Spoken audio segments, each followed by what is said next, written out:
Siguiendo con este ciclo de exposiciones de lenguaje y comunicación, yo soy Mariela Oropesa y en esta oportunidad les vengo a hablar de cómo es la adquisición del lenguaje según el conductismo. Antes quisiera refrescar entonces lo que es el conductismo y un poco de su historia. El conductismo o condicionamiento operante, como también es llamado, es una corriente psicológica que apareció a mediados del siglo XX, aproximadamente en la década de los años 40. Sus principales fundadores fueron Skinner y Watson.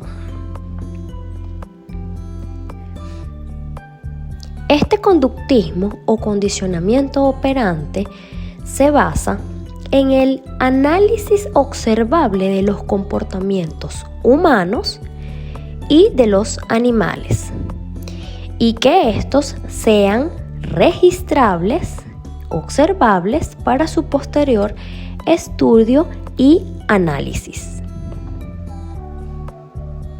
Él mismo también afirma que el comportamiento humano se rige y responde a los refuerzos positivos, elogios, motivaciones, y a los negativos, consecuencias, castigos. Entonces, habiendo refrescado esto, nos aparece la interrogante. ¿Qué nos dice el conductismo sobre la adquisición del lenguaje? O sea, ¿cómo aprendemos a hablar? Para el conductismo, la adquisición del habla se da de manera mecánica, en donde el individuo, al ser expuesto a un estímulo, obtendremos una respuesta.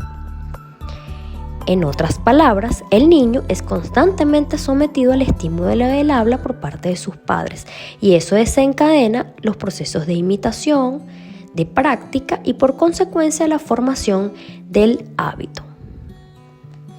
Para darles un ejemplo, les presento a mi hijo.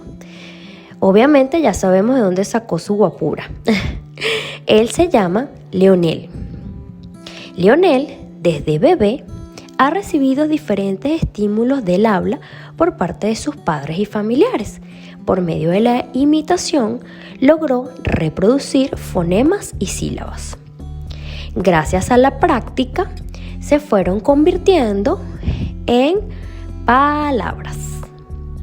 Y posteriormente, repitiendo los procesos de imitación y de práctica, se puede consolidar el hábito y todas estas palabras se convierten finalmente en frases y oraciones con sentido que le dan el poder de la comunicación.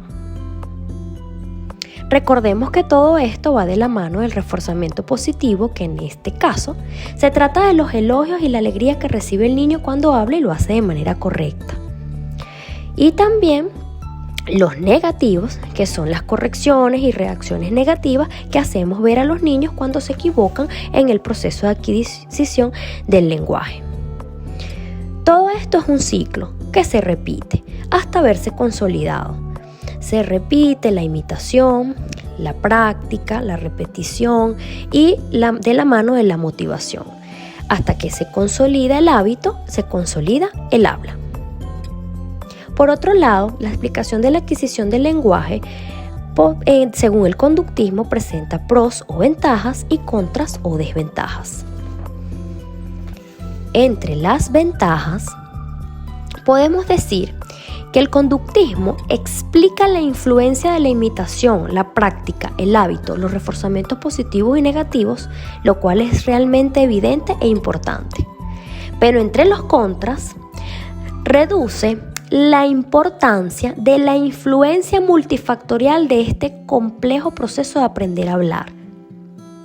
Tampoco nos explica por qué los niños son capaces de crear sonidos y combinaciones sin haberlos escuchado antes, o sea, sin la intervención de la imitación. Por ejemplo, a veces dicen yo sabo en vez de yo sé, a pesar de haber escuchado yo sé. Son sonidos y fonemas que vienen de su propio ingenio. Por estas dos importantes interrogantes que nos dejan los contras, es que surgieron detractores de la misma teoría. y dieron lugar a nuevas teorías que nos explican la adquisición del lenguaje como hemos visto en el resto de la materia.